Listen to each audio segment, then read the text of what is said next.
আসসালামু আলাইকুম। বাংলাদেশ বেতার, গোপালগঞ্জ। খবর পড়ছি ওশান বিশ্বাস। শিশু ধর্ষণ মামলার দ্রুত বিচারের লক্ষ্যে বিশেষ ট্রাইব্যুনাল গঠন করা হবে বলে জানিয়েছেন আইন উপদেষ্টা আসিফ নজরুল। তিনি বলেন, গতকাল প্রধান উপদেষ্টা ড. মোহাম্মদ ইউনূসের সভাপতিত্বে এক বিশেষ সভায় শিশু ধর্ষণ মামলার দ্রুত বিচারের জন্য বিশেষ ট্রাইব্যুনাল গঠনসহ নারী ও শিশু নির্যাতন দমন আইন ২০২০ এর সংশোধনীর ব্যাপারে সরকার নীতিগত সিদ্ধান্ত নিয়েছে। আগামী বৃহস্পতিবার আইনটি সংশোধন করে গেজেট প্রকাশ করা হবে বলে তিনি উল্লেখ করেন। গতকাল রাজধানীর ফরেন সার্ভিস একাডেমিতে এক মিডিয়া ব্রিফিংয়ের আইন উপদেষ্টা এ তথ্য জানান। ব্রিফিংয়ে পরিবেশ উপদেষ্টা সৈয়দা রিজওয়ানা হাসান জানান, নারী ও শিশু নির্যাতন দমন আইন সংশোধনীর ব্যাপারে কিছু মতামত পাওয়া গেছে। এগুলো সরকার যাচাই বাছাই করবে। এরপর আগামী বৃহস্পতিবার উপদেষ্টা পরিষদের সভায় এটি অনুমোদন পাবে বলে আশা করা হচ্ছে। এখন থেকে বিয়ের প্রলোভন দেখিয়ে ধর্ষণের ঘটনা আলাদা অপরাধ হিসেবে গণ্য করা হবে, যাতে বিচার প্রক্রিয়া সহজ করা যায়। দ্বিতীয় ক্ষেত্রে সম্মতি ব্যতিরেকে ধর্ষণের বিচার ও তদন্তের সময় কমানো হয়েছে। এছাড়া কেবল পুরুষ কর্তৃক নয়, যে কোনো ব্যক্তি কর্তৃক ধর্ষণের ঘটনা ধর্ষণের মামলা হিসেবে গণ্য হবে বলে উল্লেখ করেন তিনি। দেশীয় তুলার ওপর আরোপিত ট্যাক্স জরুরি ভিত্তিতে প্রত্যাহার করতে জাতীয় রাজস্ব বোর্ডকে আহ্বান জানিয়েছেন পররাষ্ট্র উপদেষ্টা মোহাম্মদ তৌহিদ হোসেন। তিনি বলেন, তুলাকে কৃষিপণ্য ঘোষণা করা এবং দেশে তুলা উৎপাদন বৃদ্ধিতে ২ মাসের মধ্যে কার্যকর পদক্ষেপ নেবে সরকার। পল্টনে ইকোনমিক রিপোর্টস ফোরাম মিলনায়তনে বৈদেশিক মুদ্রা সাশ্রয়ে বাংলাদেশ তুলা চাষের গুরুত্ব ও সম্ভাবনা শীর্ষক অনুষ্ঠানে গতকাল প্রধান অতিথির বক্তব্যে তিনি একথা বলেন। পররাষ্ট্র উপদেষ্টা বলেন, তামাক চাষের কারণে জমির উর্বরতা নষ্ট হচ্ছে। তামাক চাষের জমির কিছু অংশে তুলা চাষ করলে কৃষকও লাভবান হবে, আবার দেশও অর্থনৈতিকভাবে উপকৃত হবে। তুলা আমদানিতে চীনকে হটিয়ে বাংলাদেশ এখন শীর্ষ দেশে পরিণত হতে যাচ্ছে উল্লেখ করে তিনি বলেন, চামড়ার মৌসুমে ট্যানার্সদের যেভাবে স্বল্প সুদে ঋণ দেওয়া হয়, তুলাতেও স্বল্প সুদে ঋণ দেওয়া হলে কৃষকরা তুলা উৎপাদন করে দাম পাওয়ার অনিশ্চয়তা থেকে বের হয়ে আসতে পারবে। দেশে প্রায় ৪৫,০০০ কোটি টাকার তুলা আমদানি করতে হয়। বিপুল এই বৈদেশিক মুদ্রা সাশ্রয়ে ১/৪ দেশে উৎপাদন করা সম্ভব হবে বলে মনে করেন তুলা উন্নয়ন বোর্ডের নির্বাহী পরিচালক ড. ফখরে আলম ইবনে তাবিব। তিনি আরও বলেন, ধানের জমিতে তুলা চাষ হয় না। তুলা মূলত চরাঞ্চল, বরেন্দ্র এলাকা, দক্ষিণাঞ্চলের লবণাক্ত এলাকা, পাহাড়ি এলাকাসহ উঁচু জমিতে তুলা চাষ করা হয়। নীতি সহযোগিতা দেওয়া হলে খাদ্য নিরাপত্তা ব্যাহত না করে দেশে ২০ থেকে ২৫ লাখ টন তুলা উৎপাদন করা সম্ভব। গোপালগঞ্জে শিশুশ্রম নিরসন সংক্রান্ত এক সভা ও সেমিনার জেলা প্রশাসকের সম্মেলন কক্ষে অনুষ্ঠিত হয়েছে। গতকাল জেলা প্রশাসন, কলকারখানা ও প্রতিষ্ঠান পরিদর্শন অধিদপ্তর এই সেমিনারের আয়োজন করে।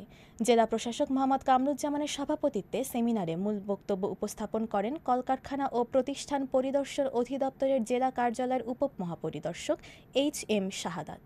এছাড়াও বক্তব্য রাখেন অতিরিক্ত জেলা প্রশাসক সার্বিক মোহাম্মদ গোলাম কবির, জেলা তথ্য কর্মকর্তা মোহাম্মদ সোলাইমান ও জেলা সমাজসেবা অধিদপ্তরের সহকারী পরিচালক মোহাম্মদ মিজানুর রহমান সহ সংশ্লিষ্ট ব্যক্তিবর্গ। সেমিনারে শিশুশ্রম পরিবীক্ষণ ও শ্রম ক্রাইসিস প্রতিরোধ কমিটির সদস্যরাও অংশগ্রহণ করেন।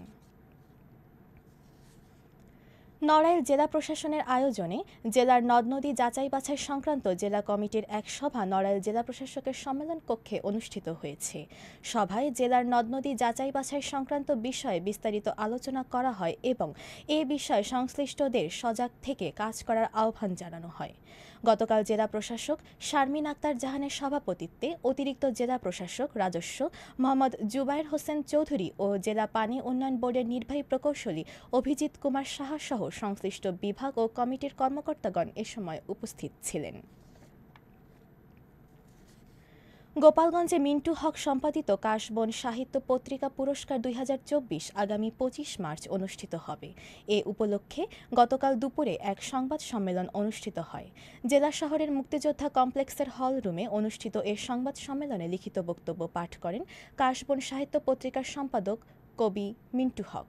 তিনি জানান, সাহিত্য ও সংস্কৃতিকে শক্তিশালী করার লক্ষ্যে কাশবন সাহিত্য পত্রিকা নিরলসভাবে কাজ করে যাচ্ছে, যা কেন্দ্র ও প্রান্তের মধ্যে একটি শক্তিশালী যোগাযোগ স্থাপন করে।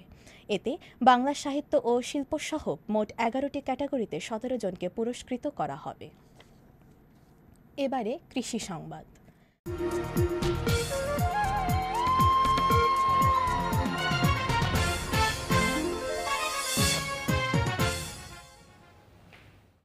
গোপালগঞ্জের মুকসুদপুর উপজেলায় চলতি মৌসুমে ৫ হেক্টর জমিতে মিষ্টি আলু চাষ করা হয়েছে।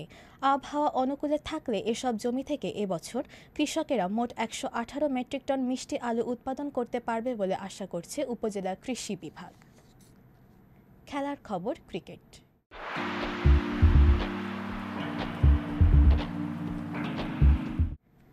নড়াইল বীরশ্রেষ্ঠ নূর মোহাম্মদ স্টেডিয়ামে প্রাইম ব্যাংক জাতীয় স্কুল ক্রিকেট টুর্নামেন্টের গতকালের খেলায় বাগেরহাট কামিল মাদ্রাসা ৩ উইকেটে কাঞ্চননগর মডেল বিদ্যালয় ঝিনাইদহকে পরাজিত করেছে। কাঞ্চননগর মডেল বিদ্যালয় প্রথমে ব্যাট করে ২০ ওভারে সবকয়টি উইকেট হারিয়ে ৯৪ রান সংগ্রহ করে। জবাবে বাগেরহাট কামিল মাদ্রাসা ১৬ ওভারে ৭ উইকেট হারিয়ে ৯৫ রান সংগ্রহ করে নির্ধারিত জয়ের লক্ষ্যে পৌঁছে যায়। জেলা ক্রীড়া সংস্থার আয়োজনে এই টুর্নামেন্টে ৬টি জেলার ৬টি বিদ্যালয় মাদ্রাসা অংশগ্রহণ করেছে। জানিয়ে দিচ্ছি ইফতার ও সাহরির সময়সূচি। গোপালগঞ্জের পার্শ্ববর্তী এলাকায় আজ ইফতার সন্ধে ৬টা ১৪ এবং আগামীকাল সাহরির শেষ সময় ভোর ৪টা ৪৭। সবশেষে আবহাওয়া।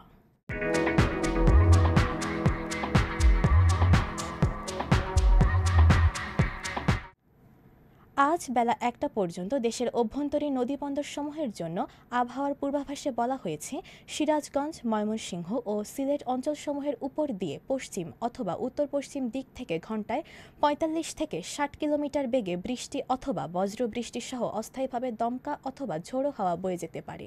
এসব এলাকা নদীবন্দরসমূহকে ১ নম্বর সতর্ক সংকেত দেখাতে বলা হয়েছে। খবর শেষ হলো। আমাদের পরবর্তী খবর প্রচারিত হবে সকাল ১০টা বেজে ৩০ বাংলায়।